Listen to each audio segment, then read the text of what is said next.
Yes, and you know what time it is? It is literally on the dot.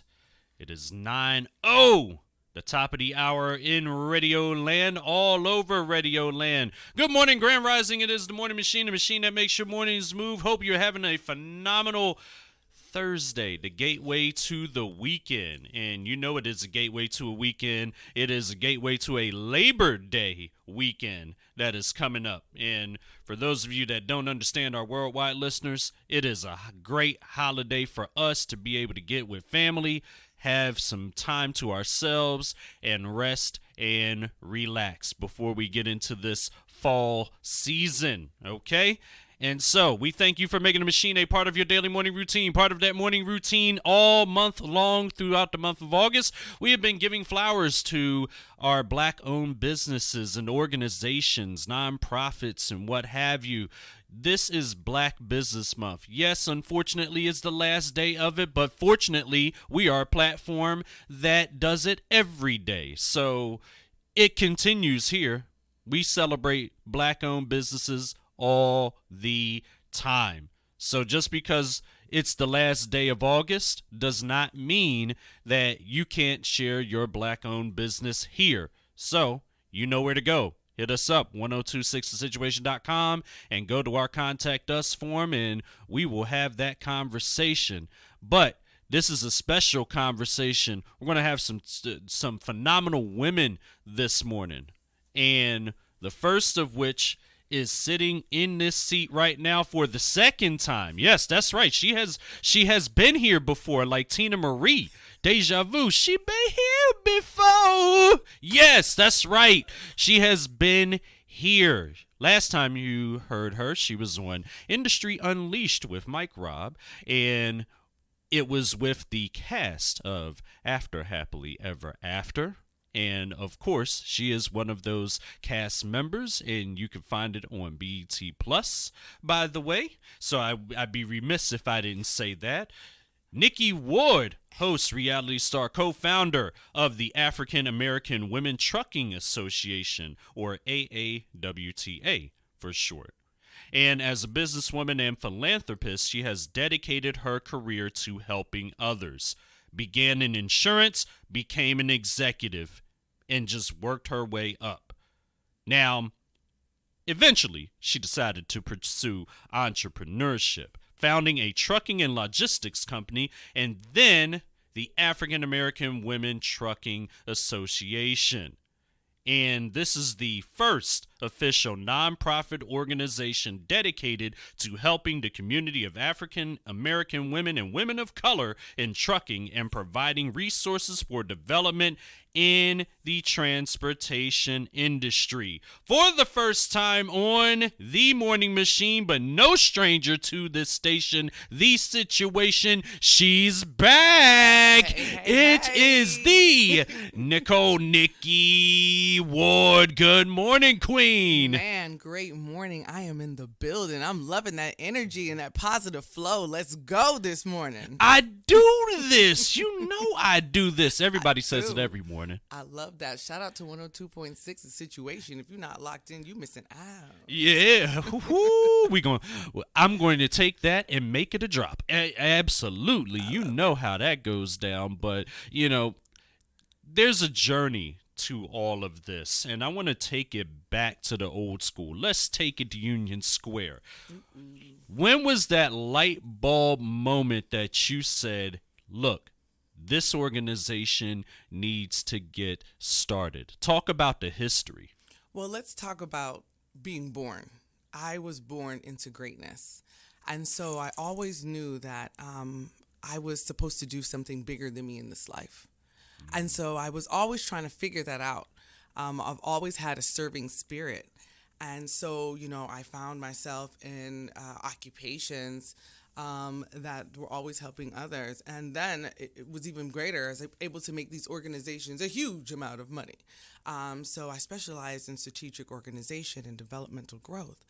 And so I'm like, man, I'm in insurance. I'm 18 years into this thing and retired and found myself in the trucking industry where I didn't have any help. I found myself having a hard time maneuvering, under trying to understand what was the correct way to actually excel and develop in trucking. Especially it's a male dominated industry, so I don't got no I'm not a boy. I'm not a boy. I'm not a boy, Damon. And so, with that being said, I'm just like, man, this is crazy. This is America. Everything is supposed to be here. Most of you guys know I'm Jamaican. Shout out to Amayadi them. And so, in my mind, in America, everything is developed. Everything is here. It's supposed to be here. And so when I go looking for something and couldn't find the resources, I said, I know you lying. And in the words of my grandma, so make it then. And so, so what I decided to do is I decided to create something that wasn't here, something that was bigger than me and able to help my sisters out there. Absolutely. And it's so interesting. There had to be that light bulb moment as you maneuvered through the trucking industry, which, as you said, was male dominated. So talk about the importance of the diversity and inclusion within this organization, because there are not many. You are the first. So talk about that level of diversity and inclusion and how that's important. Diversity and inclusion is not something I believe was on the forefront of the trucking industry's mind. Just making sure that they're able to run a successful, transportation industry is normally the front runner of everyone's mind, the front topic. However, there's some unignored statistics pertaining to women, pertaining to African American women, and I felt it was important to bring that to the forefront. Hence African American Women Trucking Association, its name, and our position within the industry, which is to make sure that we're able to increase the representation of African American women in the trucking industry. We shouldn't be ignored. We're less than 7%. However, our statistics are incredible when it comes down to safe driving, when it comes down to dedication, and so we're taking some of that sisterhood and community that we're out here in the world with, and we're bringing it to an industry that we're underrepresented. And so I thought that it was important to make sure that I'm able to create a community and foster an environment for growth and development and sisterhood, and just the transition and development. And so, having a place on the FMCSA board, which is the Federal Motor Safety Administration, Department of Transportation, was important. It was important for steps towards, just community and growth and development. And it's interesting you say growth and development, because this organization brings a lot of power with it. That power is to drive change. Now, truck driving is not about the driving. It can drive change. Speak about that level of power within this organization and how that moves the trucking industry as a whole forward for the future. Great question, too, by the way. It moves it in a whole, because it's allowing us to stand out and stand proud. It's allowing us to show the importance of us within this industry and what we can actually do. I think it also shows something different, because typically as African Americans, trucking is not even something that's in our blood, right? Yeah. I sit at a even table. though that kind of changed It's recently from the pandemic. It kind of changed with the supply chain ordeal. When that supply chain ordeal took place, that's basically what changed a lot of things for everybody. It changed people's minds on that industry. Absolutely. But you're definitely correct. But now it's so different. Nope. You're actually hitting it on the head. That's when I joined. That's when I became a part of the industry, is when I seen that there was an explosion of us jumping into it, something that we don't really know anything about. And I'm just being honest. Most of us, we understand business, but we got into this industry without understanding some of the pros and cons. Hence the reason why African American Women Trucking Association did not exist before. So I jumped in the same exact time we exploded within the market. And unfortunately, there was no regulations. So a lot of us jumped inside of the market, not really understanding the actual industry and how to make money. And I'm not saying we destroyed it, but a lot of people entered the industry and destroyed it, which is hence the reason it's in the position that it's in right now. You know, that's just the truth. That's just the truth. And no, that's unfiltered. I mean, that's just the truth. And you know what? And that's the thing. You know, is as long as we use clean words. The thing is that you have the ability to really be transparent about the industry and what's going on, and this is the platform to do it. And this is where we're at. And it's interesting because there's so many opportunities in the trucking industry, from being behind the scenes on the transportation logistics side, or just being a driver yourself or a mechanic. There's so many women that could get into these positions. And speak about those opportunities that the association provides. Awesome question. And you brought up a good point. Most people think trucking and they think behind the wheel. Yeah. But there's a plethora of opportunities within the transportation industry. We're talking about whether you want to go in the tech field. I mean, we have TMS, transportation management systems, software. That actually has to foster and hold trucking, trucking information, trucking data from brokers, from drivers. So if you're interested in that, or you're an engineer, that's not a route that you're able to go inside.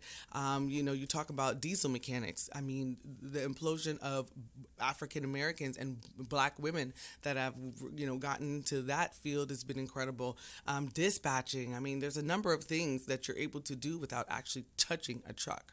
I was a carrier broker, so I also brokered freight prior to actually kind of taking more of a front end positioning with African American Trucking Association. So there's a lot of things that you're able to do without actually getting behind the wheel. And an African American Women Trucking Association, we support it. So we are made up of two sectors. So our members are made up of women looking to enter the industry and women that are already in this industry. And then we have our affiliates that foster that development and that growth. We have our affiliates such as our education partners. Shout out to Zeta Trucking School, which has provided amazing opportunities for our women. So like right now with the Power to Drive Change and our collaborations with our education partner, we are offering women an opportunity to enter the trucking transportation industry, and we are paying for it at 100%. So, that includes your airfare, that includes your flight, your hotel for 4 to 6 weeks, your CDL. Wow. All of this is what we're paying for, and in return, we're just asking you to commit to this industry at a minimum of 2 years. So those are some of the things that we're doing to help increase the industry, as well as we offer a number of dispatching and logistic courses with our partners. So make sure you jump on our website. Am I allowed to say it? Okay, all right, good. www.aawta.org. Again, that's www.aawta.org. Make sure you follow us, see what we have going on. We are definitely here in the community and looking to serve. And it's so interesting because so many of these opportunities, and I want to ask you a question regarding the industry. So how much since the pandemic do you think the trucking industry has grown exponentially since, well, especially for African American women jumping into this industry, which, as you said, was male driven? Talk about the level of growth that you have seen personally since the pandemic and since the supply chain ordeal. I definitely have seen it grow 50, 65, maybe even 100%. What trucking looks like today, especially pre-pandemic, it didn't look like, pre-pandemic. I was part of that change. I was part of that growth. Again, I jumped in exactly during that time. We're sitting in the house and they're saying, hey, there's no food on the shelves. I'm like, man, I didn't realize trucking made the world go round. So, just like that, I had that aha moment. So did so many others. And so many of us, women, male, we found an opportunity to change the trajectory of our life with trucking. And I think that, and it also provided us a lot of financial freedom. I seen something in our community with entering into trucking that I hadn't seen before, and it was this confidence because we were able to take control, of our lives and could take control of our finances and create generational wealth with trucking. Unfortunately, I think that we didn't have a lot of guidance, some of the guidance that we need to sustain in these times. So a lot of the third and the fourth generational truckers have seen the rise and the falls of trucking, so they kind of know how to handle and maneuver a lot different than some of us that jumped in and were used to making $1 million a year, $2 million a year, and now we not. So yeah. Interesting. And so I want to talk about brokerage in the trucking industry. Brokerage is different in different fields. There's a real estate broker. Right. There's a financial broker that handles stocks, and there's a broker in the trucking industry.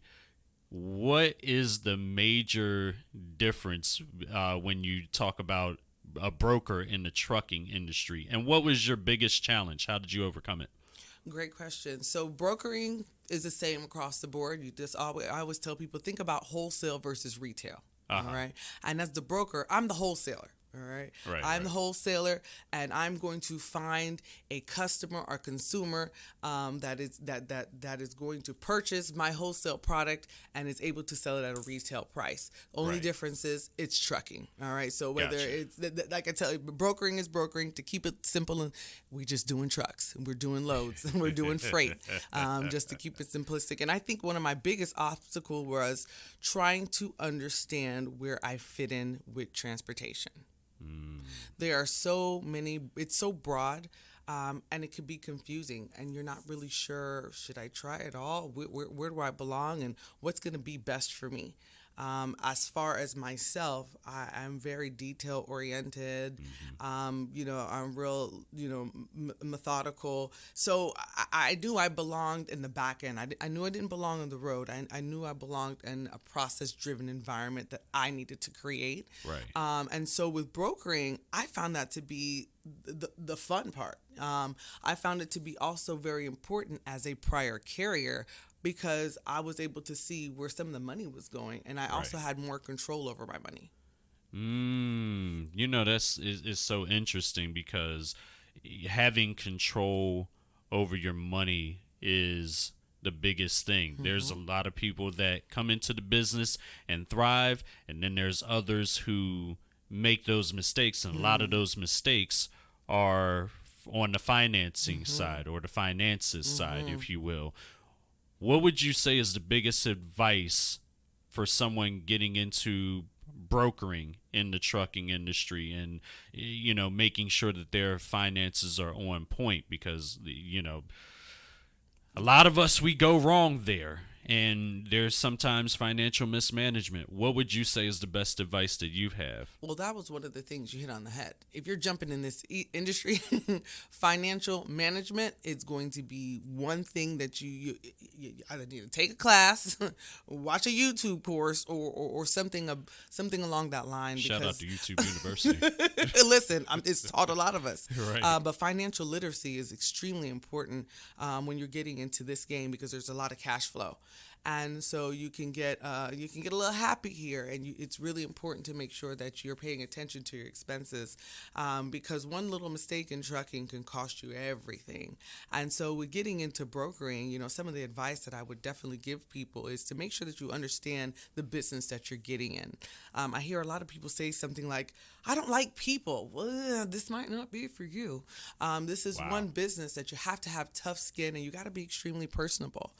You got to touch people sometime 4 to 6 times before they even give you an opportunity. So you got to be extremely resilient, have tough skin and determination, and keep going. The second thing I would definitely tell people is this is where the power of community comes in. It is super important to tap in. For example, would be AAWTA, African American Trucking Association. We support that type of growth. We foster the development of women within this organization, within this industry, whether you're a broker, whether you're a dispatcher, whether you're a carrier, or you're a driver. But the point is, the power of community is important, because what you're going through, somebody else is too. Your sister is too, and can definitely pick you up when you're down. You know, it's so interesting. You talking about the development, and I'm looking at a full ride trucking scholarship, and you don't hear too much about that. A full ride trucking scholarship, especially as it pertains to women, and not just women of color. How important is it for us to have that continuing education? Because it is definitely key. But to your perspective, the importance of having that continuing education as it pertains to transportation, logistics, and the industry as a whole? Great question, and it's one that's super important. Education is a big deal. I know we think we leave school and that's the end of our learning, of our learning phase. Right. However, we should never stop learning. We should stop learning when we die, maybe. But when I say that like with trucking, if you want to move forward, if you want to develop and you don't want to remain stagnant in the position that you're in or get left behind, you got to learn. We're in a position where autonomous trucks are getting ready to take over, right? I heard about that. That's a big deal. Yeah. It's a big deal. I mean, we see it right now at the self-checkout at the Walmart. They don't need as many cashiers as they used to. Yeah. All right. There's a lot of things that are changing with the increase of technology. So that affects truckers as well. Nobody's excluded. Nobody's left off the table when it comes down to technology. So when it comes down to you and the transportation, whether you're a driver or you're a dispatcher or a broker, it's important to learn. It's important to get out here and figure out what's going on, what's changed in the environment to make sure that you're able to keep up and not be left behind. You know, it's so interesting that you said that. They don't need as many cashiers. You know, it's so interesting that now you can walk around the wholesale clubs and you can scan your items and pay for them and just walk out the door with your items. You don't even need to see a cashier anymore. Nope. These positions, technology is making it so these positions are less and less and less, but they're making it to where robotics are going to handle everything, and we have more time for ourselves. So it's kind of it's a give or take here. It's kind of give or take, pros and cons. Pros and cons. I mean, okay. So when we talk about having more time to ourselves, right? But if we don't have a job and we don't have any money, your whole lifestyle and livelihood is at stake. Right, you got all the time. You know what I'm saying? And that goes with our drivers. I mean, same thing for them. I mean, we laughed about cars driving itself, but it is happening, people. I'm watching, the quote unquote the Ubers of the world. I don't know what these are called, picking people up, automated cars. Yeah, autonomous vehicles. So basically autonomous vehicles. So basically it's coming our way. And so it's so important to stay on top of today technology, tomorrow's technology, and exactly what's going on so you don't get left behind. You know, it's interesting, and I'm going to tie this into my final question before we get to our next guest, because you are sticking around till the end of the show, and we appreciate you. We're going to have two powerful women in here in just a moment, but I do want to ask you this: there are some young women out here. There's some young budding entrepreneurs that are now looking to get into the industry even younger than you are. Yep, that's right. I said it. Yeah, even younger than you are. I'm such a baby. Yeah, baby. No, don't make me go Austin Powers, please. With that, what advice do you have? Key advice, sound advice, do you have for our younger professionals who are just still in high school and they don't know where to start. They're trying to find their career path, but they really want to take that dive into the trucking industry and thrive. What is the best advice that you have personally for them this morning? The advice that I have for a young professional that is interested in even, entertaining the transportation industry is to come on over. That's the first part. See what it's all about. The power of community is important, and so you tapping in with the community, such as myself and other communities that are around. It's what's going to help fuel and push your success, as well as your determination. As long as you're determined, you can't fail with determination. It's gonna fuel you every single time and remind you of your why. So don't give up. Keep going. It's okay to explore. I didn't know what I wanted to do when I was a young professional, but I think it doesn't hurt to try it and then tap in with a community that's going to help you and ensure that you're successful and push you along the way. Absolutely. So tell everybody out there in the land the